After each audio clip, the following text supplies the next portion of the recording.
దేవర review. Movie ఎలా ఉందంటే no words to describe. చాలా బాగుంది. ఆచార్య తీసిన తర్వాత కొరటాల శివ మీద కొంచెం భయం ఉన్నా దేవర ఎలా హ్యాండిల్ చేస్తాడో అనుకున్నాను. కానీ మళ్ళీ దేవర ఒక పాదగట్టు అవుతుంది అనుకున్న నేను మూవీ చూసాక డౌట్ పోయింది. నిజంగా కొరటాల శివకి హ్యాట్స్ ఆఫ్. చాలా బాగా తీశాడు. ఆయన సినిమా స్టార్ట్ అయిన 15 మినిట్స్కి మళ్ళీ వరల్డ్కి తీసుకెళ్తాడు. ఆ క్యారెక్టర్స్ని ఆ ఊరిని పరిచయం చేస్తాడు. వాళ్ళ మోటివ్స్ని కూడా చూపిస్తాడు. ఇక స్టోరీ దగ్గరికి వస్తే స్టోరీ అంతలా ఏం చెప్పను, స్పాయిల్ అవుతుంది కాబట్టి ట్రైలర్లో ఉన్నట్టు వరకే చెప్తాను. మనకి ఇదొక మంచి అలాగే దురాస్కి మధ్యలో ఉన్న కథ. అవసరం కోసం తప్పు చేస్తే పర్వాలేదు, కానీ తప్పుని అలవాటుగా చేస్తే అదొక నేరం. అలాంటి అలాంటి నేరం చేసిన వాళ్ళ ధైర్యాన్ని అణచడానికి వచ్చిన వాడే దేవర.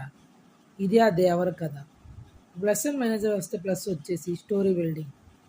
ఆ 4 ఆ 4 ఊర్లు అలాగే ఒక ఎర్ర సముద్రం అన్నీ బాగా బిల్డప్ చేసుకున్నారు. అలాగే సెకండ్ వచ్చేసి క్యారెక్టర్ ఆర్క్స్.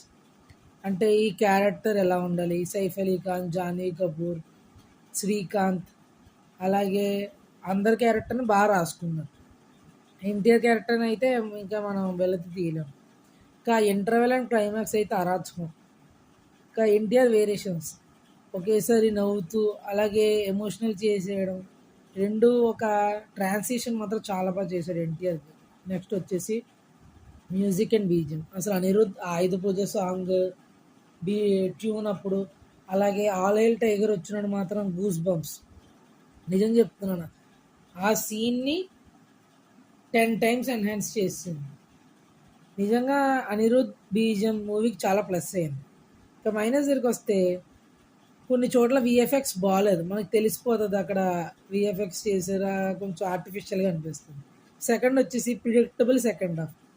మనకి సెకండ్ హాఫ్ స్టార్ట్ అయినట్టు అనిపిస్తుంది. ఏంటి కొంచెం మన తర్వాత ఏవద్దో గెస్ట్ చేయగలం, అయినా ఇది మైనస్ కింద లెక్క రాదు. ఎందుకంటే మనకు తర్వాత ఏమవుద్దో తెలుసు, కానీ మనకి ఇంకా చూడాలనిపిస్తుంది. అందులో మాత్రం కొరటాల మెచ్చుకోవచ్చు. మనకి ఇంకా ఇంట్రెస్ట్ తెప్పిస్తూ ఉంటాడు తర్వాత ఏమవుతుంది. ఇంకా లాస్ట్ ఒకటే మాట, ఎన్టీఆర్ సెంటిమెంట్ ముంగిట రాజమౌళి ఎఫెక్ట్ ఎంత. ఇంకా ఎవరైతే సినిమా యావరేజ్ అంటున్నారో వాళ్ళు మీరు పక్కెళ్ళి ఆడుకోండి. సినిమా మాత్రం సూపర్ డూపర్ హిట్. మన ఆర్బిటీ రేటింగ్ వచ్చేసి మూవీకి 3.75 అవుట్ ఆఫ్ 5 స్టార్స్. మూవీ అయితే అస్సలు మిస్ అవ్వకండి, మీకు తప్పకుండా నచ్చుతుంది. Okay bye.